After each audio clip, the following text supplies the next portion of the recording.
Ladies and gentlemen, it gives me great pleasure to welcome you along to the 55th BFI London Film Festival in partnership with American Express. Good evening to those of you who are taking your seats inside the Odeon Cinema, and a very warm welcome along to our friends from around the world who are currently watching us live on our web stream on the YouTube channel.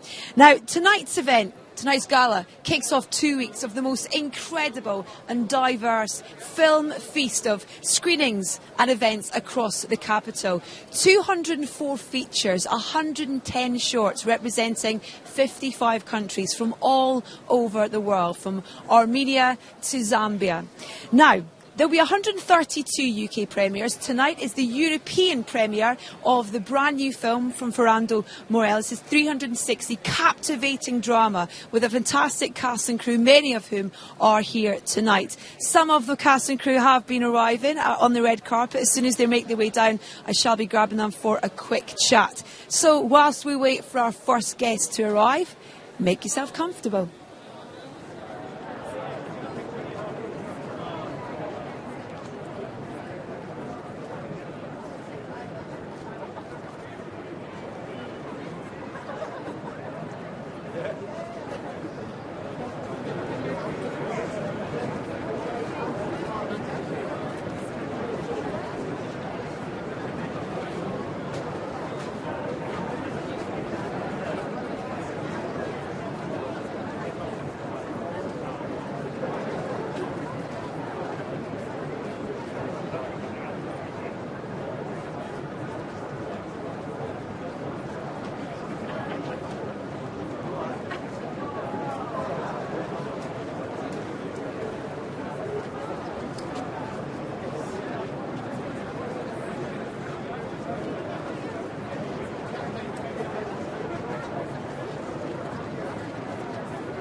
And no sooner have we got our first guest than producer of the film. How are you, Andrew? I'm very good, thanks, Edith. How does it feel, your film opening this year's London Film Festival? I've never been quite so nervous in my life.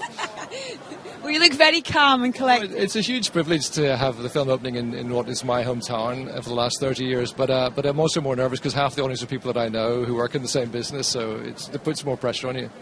How did you first get involved in this, and what was it that made you want to get involved in 360? Well, I got involved really because Peter Morgan is someone I've been trying to work with for years, and I think Fernando's one of the greatest directors currently working, so they have the opportunity to work with them was too good to turn down.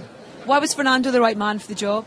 Well, I think he's just a brilliant director, but also I think he's great as a storyteller in a way that he winds things together. The way he edits films like City of God and Constant Garden, they're just beautifully constructed.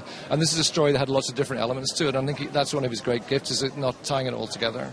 Yeah, well, because it's not just one story; it's an incredible selection of stories. But you feel like you know enough about all the characters. It's an incredible talent to be able to connect with the characters that quickly. Yeah, I think Peter Morgan's brilliant at doing that, and I love the interconnections between the characters. We think somebody's disappeared and then they come back again, and I think life is like that. We always bump into people that we know when we least expect it, and it's life's full of coincidences. The film's kind of about that, about the connectivity and about how love ties everybody together. And in terms of casting for the film, because obviously, you know, it goes round the globe, and in terms of casting for that, how easy was that process, or was it? I mean, it was hard to some extent because the English-speaking characters that we knew, we would go for bigger names because it allowed us to finance the film. Yeah. But then it was great fun going to places like, you know, Russia and Slovakia where we don't know anybody and trying to find the best characters for the parts. Well, I mean, the standard and the level, it's you know, it doesn't matter whether you've got Jude on screen or one of the lesser-known actors and stuff. They still hold your attention so brilliantly. Yeah, I think the actors are all outstanding, and also there are 8 different languages in the film, so it's a testament to the skill of Peter and Fernando that they managed to make that work. I mean, I'd completely forgotten about that. I watched it this morning. I didn't actually realise there were 8 languages. That's amazing. It is, but I think, filmmaking is an international language. Unfortunately, we all knew what we were doing. We all understood what we were doing. And also because Fernando is Brazilian and Adriano, our DOP, was Brilliant. They would be speaking Portuguese on the set while all the other languages were going on as well. And in terms of getting, the heavyweights on board, the 3 incredible British talents that you have up there in Sir Anthony Hopkins, Richard Weisz and Jude Law, how do you go about getting those guys involved in the film? Well, we were very lucky. Obviously, Fernando knew Rachel from The Constant Gardener, and we were really keen to get Jude, they're always working. They're so good, these actors, they're always working. We were very lucky with Hopkins because we sent the script to him and not really thinking we would have much of a chance. And he came back within 2 days saying that this was his story and he had to do it, which is amazing. And he also contributed to the music to it as well, is that right? He did. He mentioned to Fernando when we were shooting that he writes music. So Fernando said, well, why don't you write some for the film? So he did. He wrote 2 beautiful pieces for the film. Wow, a talent I never knew he had. No, me neither. No, it's an extraordinary man. There's a certain scene in the film that involves Sir Anthony that's just, it brought me to tears this morning. It must be great to work with people like that, as well as new actors. I think it's when you meet your heroes, people like that, you would be really disappointed they didn't live up to it, and he totally did. And he does a scene where he's been a member of AA for 35 years, and he's playing a character who goes to an AA meeting. And when we did the first take, he said, "Do you mind if I just improvise at the beginning?" And so he did that, and we all just sat there for 20 minutes, just astonished. And then Peter would work with him and say, "Well, why don't you keep that bit and change that bit?" And it was amazing to see someone at the height of his powers perform like that. Well, go and enjoy your night before the heavens open up. I'll let you get inside and keep dry. Thank you so much. Congratulations. Nice to meet you. Thank you.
By Moritz Bleibtreu. How are you, sir? I'm very, very good. Welcome to the London Film Festival. Thank you very much. I feel excellent. Can you first of all tell our audience a little bit about the character that you play? Well, basically, I'm what you would call the bad guy in the movie. I'm this guy who blackmails Jude Law's character for reasons. Yeah. You'd have to watch the movie. And basically, I'm the little ball that starts that whole game in a way. Yeah. What was it like in terms of the production? Because it's such a great story, but there's little vignettes that make up the whole story of this film. Did it feel like that whilst you were making the film, that it was kind of almost a series of shorts that went together to make the main film? Maybe it felt like that for the actors a little bit, because all our parts are so small, because we all have like 4 days, 5 days, some have 10, but I think that's even the most. But, when I first read it, I thought it was just a great, courageous script by Peter Morgan, and I felt very at home, because it deals with about 5 languages. I grew up in an environment in Hamburg where all my friends are foreigners. I grew up with different languages. I lived in different places around the world. So I think it's beautiful. It's just a great story about how our world is today, in a way. Yeah, the story was the thing that connected you to it, I guess. Yeah, absolutely. Because you've said for you, it's a story about hope and about. It's a story about hope, it's a story about love, it's a story about how impossible love is and how beautiful it is at the same time. And it's a story about the fact that everything is connected in life. And to me, that's very personal. I feel it, all my life. I sort of feel like sometimes somebody's up there that sort of connect dots and stuff. So I felt immediately at home when I was reading it. There's a great moment at the end of the film where you come back on screen and you're kind of like, ha ha. Well, we are to you anyway. It's a great look on your face. Yeah, that's what I'm saying. Because the guy, he decided for himself to say that love doesn't work, and then yet at the end when he sees these two, he's like, for a moment, he's like, oh my God, maybe I'm missing something. Yeah. I need that. Yeah, and I need it in my love life. is impossible, but we have to try. We should never give up trying. And how important is it for you to, your film is opening the London Film Festival this evening. Well, it's great, I mean, to me, the beauty of it is making that film, and then ending up here with this beautiful town and all these people. I mean, it's just great. Tell us about your director. What was he like to work with? Well, Fernando is this very he's a very sensitive and very precise guy.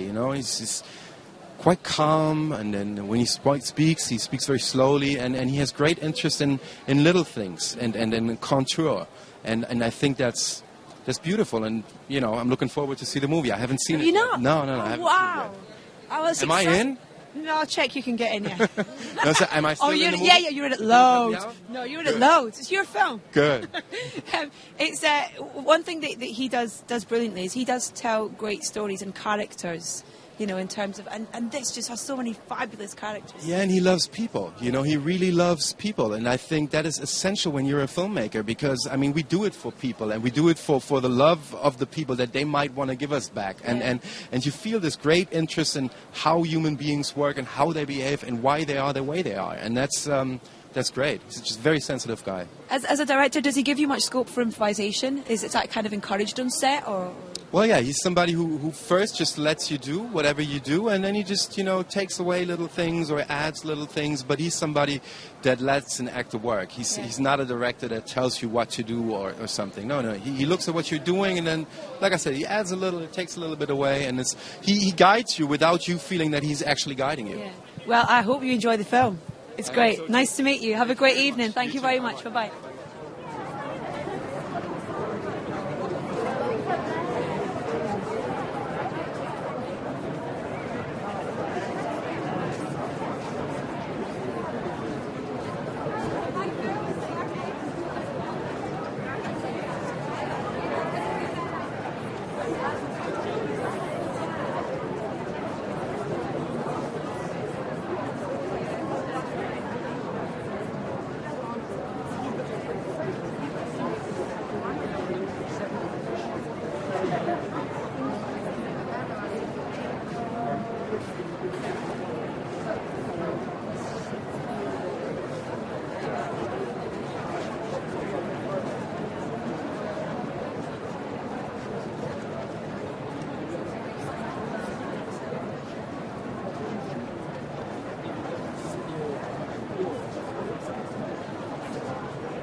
Done this too often. See, he knows he comes prepared with a hat.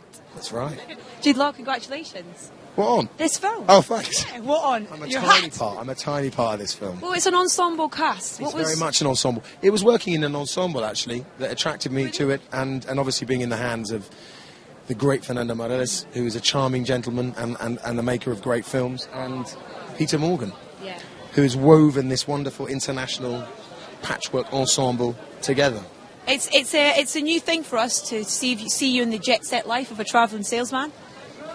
We haven't seen you. I don't think I've done that before. It's new. No, yeah, it is new. That's another reason for doing it. Well, yeah, I mean, there's such kind of angst in his life as a character, with himself and also kind of with what he's torn from his family. Yeah, he's in a very modern dilemma, a very modern male dilemma, and he's ultimately trying to do the right thing.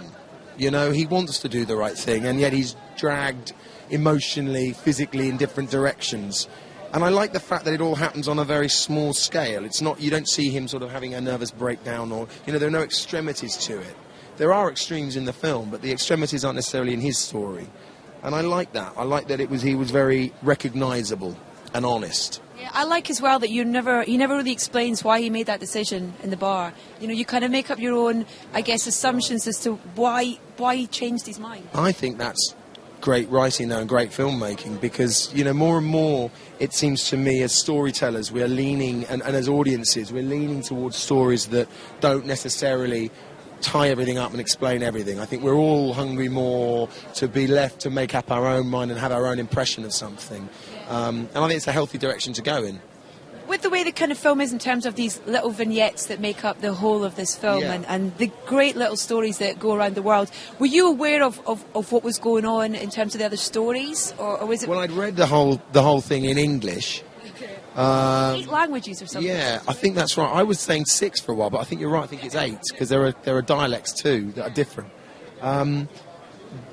But once I'd done my piece, that was it. I wasn't aware of what was going on. Have you seen it yet? The first time I saw it, I was thrilled because also it's extraordinary what a language obviously can bring to the emotion of a portrayal or a character, which you won't necessarily get obviously off the page, but secondly also in English. So to see it in all languages, it's also very exciting when you're in something that feels suddenly so broad. That suddenly you're in something. And it's not I never just thought about I'd be in you. something where Czech was being spoken, and it's no, absolutely not. No. What's Fernando like as a director? Is there kind of does he encourage the kind of ad-libbing and or does he stick to script? Is it quite free? Well, we were working on a Peter Morgan script, so there's no need to ad-lib because the dialogue's pretty spot on and there's no excess and there's no need to necessarily waver. Whether he's always like that, I don't know. The overriding impression was his ease. I mean, it was just a very relaxed, very effortless experience, and so you immediately felt comfortable. And once you're comfortable, you feel you can trust someone. You'll do anything. And a lot of this part for me, it's not a huge leap of caricature or anything. It's more of a sort of, channeling a sort of emotion, I suppose, or being true to him. And so I was in very good hands. He made me feel very safe, and I just had to sort of, dig deep for truth. Well, it's very great to watch, James. Good. Thank you very much. Have a great night. You too. Take care. Thank you, sir.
Now, this is a lady who has the incredible task of putting this whole fabulous programme together, artistic director Sandra Hebden. How are you?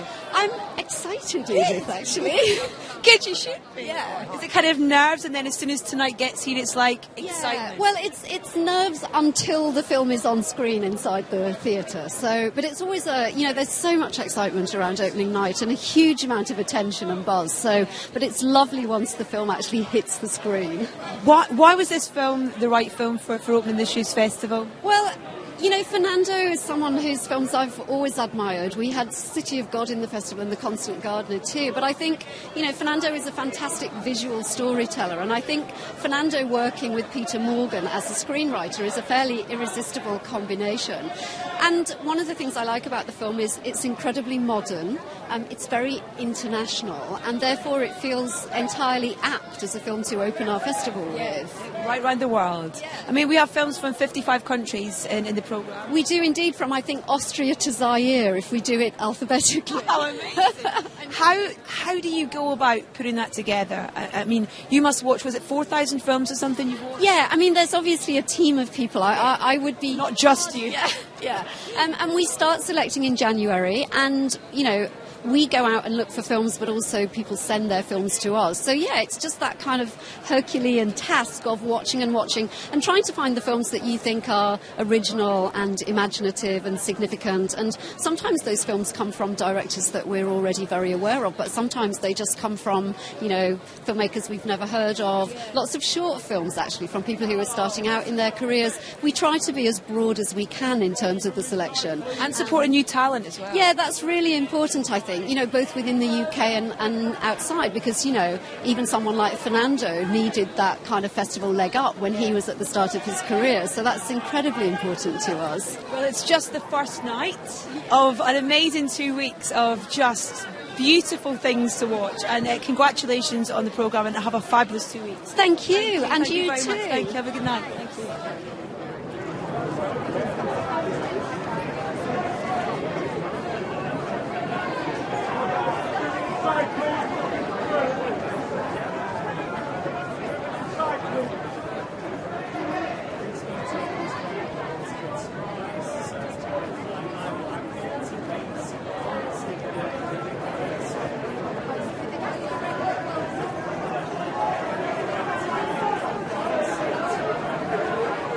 And here we are, joined by the director of the film, Fernando Meirelles. How are you, sir? Very well. A bit scared with all this. It's a great reception. How do you feel about your film opening the London Film Festival this evening? Yeah, well, you know, this is the second time, by the way, I opened the festival with The Constant Gardener, but that was a big film about pharmaceutical industry, and this is a very intimate film, a very small film. So I was very surprised to be invited. Of course, I'm very proud and happy, but also very scared, because I never thought this film would, you know. So I'm wondering what the reaction will be. Anyway. I think it must be the same thing that I guess attracted you when you first read Peter Morgan's script. Yeah, it's true. I mean, I was very intrigued because the script, you start reading it and you never know where the story's taking you to, you know. Yeah. You never know what's going to happen in the next 10 minutes. And you just keep going, so... In terms of casting this film, because, you know, the film does this whole 360 around the globe, and you represent such amazing talent from around the world as well. How was that casting process? Was it easy? Yeah, actually the film is more European. We have one actor, one American actor, Ben Foster, and the other actors are more European. But, well, this was, I think, is the best part of the film. The possibility of working with brilliant actors, some of them quite known internationally, and some of them stars in their home countries, like the Russian Vladimir Vdovinchenko or Jamel Debbouze or Moritz Bleibtreu. Anyway, it was a great process. I mean, I learned a lot of them. Really? Yeah, sure. I mean, just fabulous actors, big actors. There are moments as well where you encourage you know the actors to, I guess, kind of, there's a bit of freedom there in terms of where they want to take the character as well. I believe there was the scene with Sir Anthony Hopkins where he said, "Let me go with this for a couple of minutes." Yeah, in the case of Anthony Hopkins, he asked me to. First time I met him, he said, "If you allow me, I'm not going to play this character. I'm going to play myself." And so he was able to mix the script, because he says the lines from the script, but he said, "This is my life." And so he said it. He added some personal things about himself, but using the lines from the script. His performance is brilliant. I think it's his best work in the last 10 years. Like, brought me to tears this morning. It's amazing. Every time he comes on screen, your heart just leaps out of your body. Yeah, and he wanted to come, but he broke his foot. Oh no! and so he's in the desert in California recovering, and he's Well, we not only have his great acting in the film, but we have his music too, which is great. I got to know that he's a composer. He's a composer and player. So he not only composed 2 pieces, but he plays guitar and piano. It's amazing. Now you tell such great stories. We're such fans of your filmmaking, and characters are so important for you. What do you want people to take away from this film? I want people to relate to the stories because we don't have a big plot behind, as I was saying. But I'd like people to relate to the characters. I'm sure that everybody will relate to some of the characters because they're all in front of... they have to take decisions that we all have to, So I hope people will identify with them and will think about their own lives. Fernando, it's an absolute honour to meet you, sir. Thank you very much. Congratulations. Take care. Have a good evening. Bye-bye.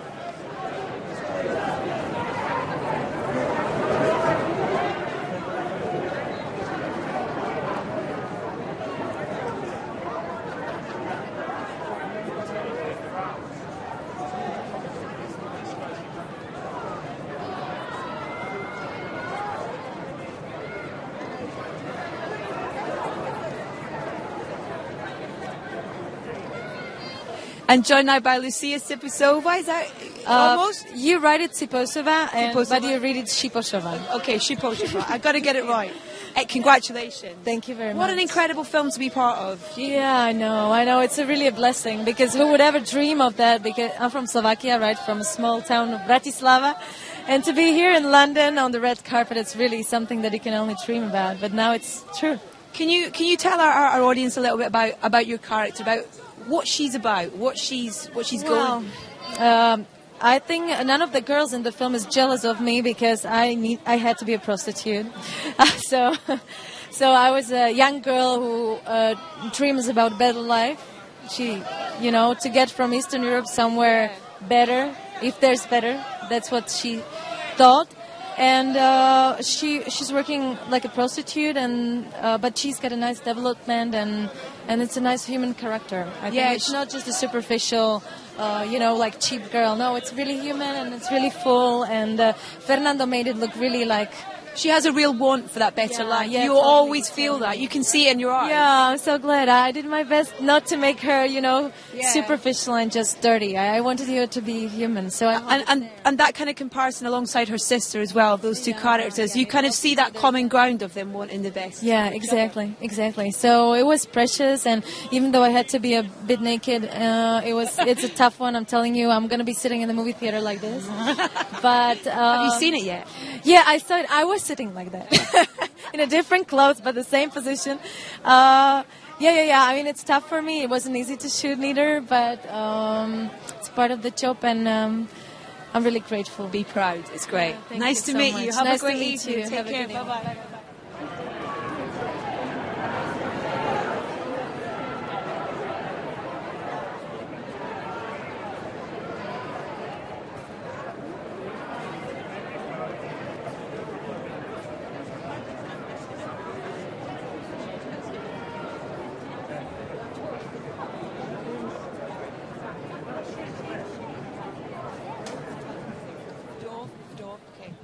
Vladimir Vdovichenko. Yes, I got it. Yes, Vdovichenko. I did it. Now, tell us a little bit about your character.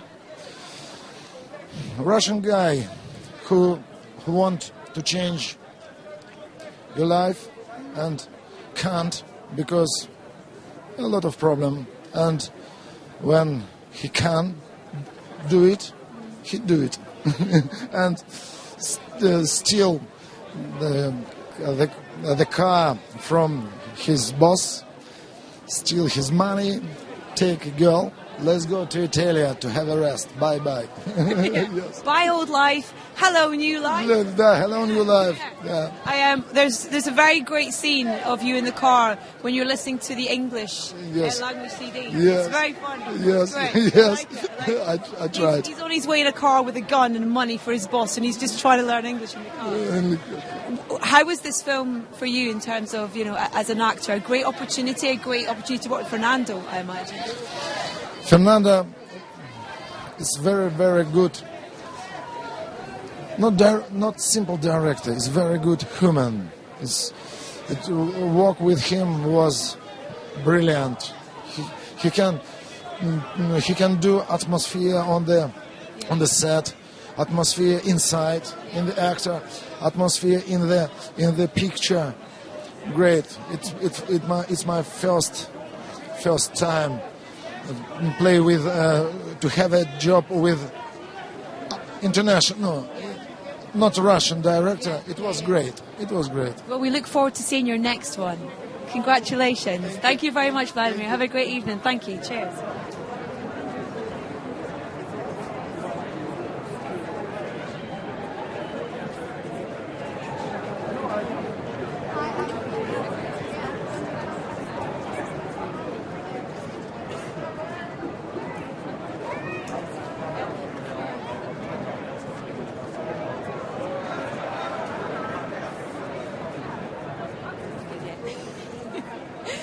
Dinara, she plays Valentina in the film. How are you?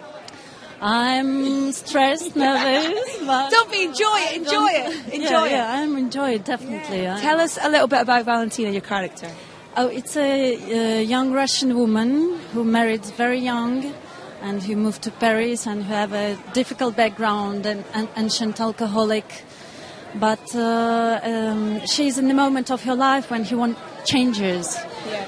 So, and plus she's falling in love and but not everything happens as she wish. Yeah. I love the strength that you see her get when she sat at the table with her husband and she finds that strength. Beautiful scene. Really beautiful. Was it great to work with Fernando? Oh my God, it's such a big present. You know, he's so great. It's the first time I felt myself confident and wanted to give all that you have, you know, for him, because he's humanly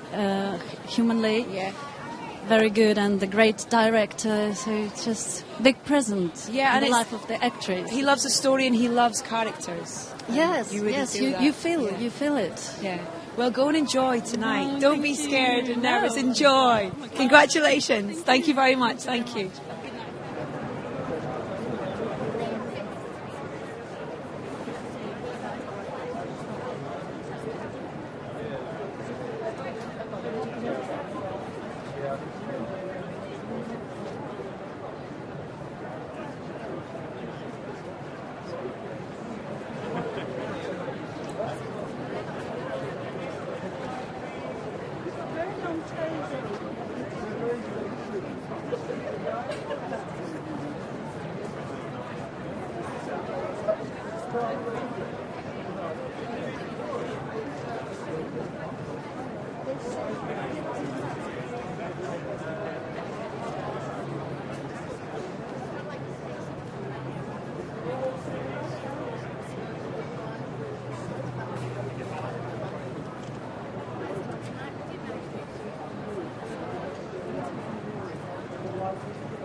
This is a bit of a bonus. I didn't know I was going to get to chat to Daryl Gilliam. How are you, sir? I'm fine. I'm just bubbling with excitement. You came with Nick Broomfield. Yeah. That's really I know, exciting. because he's got this film about Sarah Palin, Michael Palin's wife, sister, daughter, I'm not sure which. Yeah, I mean, there's so many Pythons that have sold out. I mean, Terry Jones is this right-wing preacher. His long-lost sister who ended up in Alaska. It's very sad what's happened to the Pythons. They were witty once, and now they become right-wing extremists. Have you seen his film? No. Why should I? No, I haven't seen it either. I'm very excited. This is the first night of the festival. How I know, but sometimes, if you know him, you might have gotten an in to see a preview. No. He's very special in the way he keeps it for the public first, his friends later. London Film Festival. It's so important, isn't it, for for so many reasons, I think. Do you Well, agree? well, look at the program and look at those films. You'll never see most of them in the cinema because they won't get distributed because America dominates the system so much. And yet there's these extraordinary films made around the world that you only get a chance really to see most of them at this festival. So it's vital. Why are you here tonight? Why did you want to come and see 360? Because it's a free film. Yeah. It kind of says a lot about the festival, this film, in terms of, it's around the world and a lot of representation from so many corners of the You've world. seen it, haven't you? Yes, I have. Well, I haven't. We can talk later. But are you a fan of Fernando's work as well? Yeah, Fernando I love. I mean, from the beginning, he just... City of God was an extraordinary film. And so it's nice that he's once again opening the festival with another one. He's what he did, Constant Gardener. Yeah. Can we hope to maybe have one of your films next year? No, I'm not a very good filmmaker. Oh, come on. I know. I keep trying to get my films in the festivals. They throw them. I've actually got a film in this festival. Have you? You don't know. I don't know about that one. Miss Know-It-All doesn't know. Tell me. I am in the short film section. Right. It's called The Holy Family. Okay. It's already sold out. Okay. And I made it in Naples earlier this year. Okay, The Holy Family. They should go and check it Spelled WHOLLY. I'm a guy that used to make tall films. Now I make short films. It's always a pleasure to chat to you, though. Have a great evening, Terry. Take care. Bye-bye. Else coming? No, I'll save the best for last. Bye-bye.